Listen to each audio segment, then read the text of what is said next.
Pessoal, eu queria contar para vocês um pouco do que aconteceu no setor de resíduos sólidos aqui na Alemanha. Vocês sabem que eu cito muitas vezes soluções tecnológicas que existem aqui na Alemanha, que estão implementadas aqui e que deu certo, né? Que deram certo aí e pronto, e servem de exemplos para a gente que está precisando fazer isso no Brasil. Mas é preciso entender um pouco da história, tá? Como é que isso chegou. Não pensem, quando a gente fala assim, na Alemanha o tratamento de resíduo orgânico funciona dessa forma, ou reciclagem funciona dessa forma.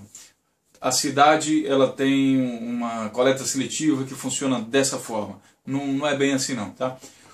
Essa preocupação com resíduos sólidos na Alemanha, principalmente na Alemanha, né, vamos dizer na Europa e alguns países nórdicos também, na Áustria, alguns países, né, mas muito forte na Alemanha, ela vem já de muito tempo, sei lá, desde os anos 50, 40, 50, eles já começam a pensar em soluções para essa questão de resíduos sólidos. Então, foram testadas e experimentadas várias soluções de lá até hoje.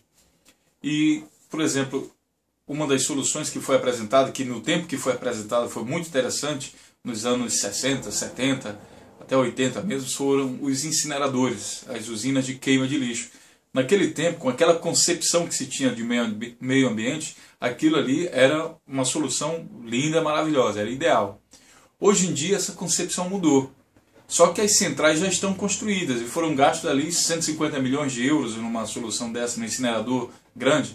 Então fica difícil simplesmente desligar os incineradores agora e partir para outra solução. Então não se faz isso na prática, tá? Foi muito dinheiro investido, então continua-se usando essa solução até chegar, digamos, ao final dela e depois implementar um sistema melhor. Só que hoje sabe-se que outras soluções, por exemplo, investir em reciclagem é muito mais interessante para o meio ambiente do que queimar todos os resíduos, né? Então, a questão aqui é só o seguinte: não existe uma solução uniforme em toda a Alemanha no tratamento de resíduos sólidos. Vocês vão achar aqui na Alemanha praticamente todas as soluções foram experimentadas e de cada uma dessas soluções existem experiências boas, experiências ruins, e com isso a Alemanha aprendeu bastante. No que ela aprendeu bastante, ela passou então essa experiência para a Europa. E o Brasil chega num momento interessante. Ele construiu a política nacional de resíduos sólidos baseado nessa experiência desses países como a Alemanha. Ou seja, o Brasil tem a oportunidade de começar lá na frente, pegando só as experiências positivas desses países.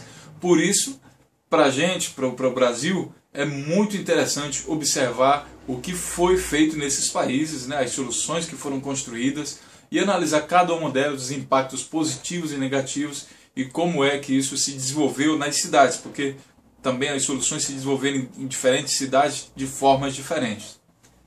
Certo? Então, é isso aí que eu queria falar para vocês, que existe uma variação aí grande nessa questão da solução para tratamento de resíduos sólidos, apesar de existir hoje um consenso na Alemanha que caminha tudo em uma só direção, que é a questão da reciclagem, com grande ênfase, aquela ordem de prioridade no gerenciamento de resíduos sólidos que tem lá no artigo 9 da Política Nacional de Resíduos Sólidos, que é aquela coisa lá da não geração, da redução, da reutilização, reciclagem, tratamento e disposição final. Então aquilo lá é a síntese, né, do que houve, das experiências que aconteceram aqui na Europa.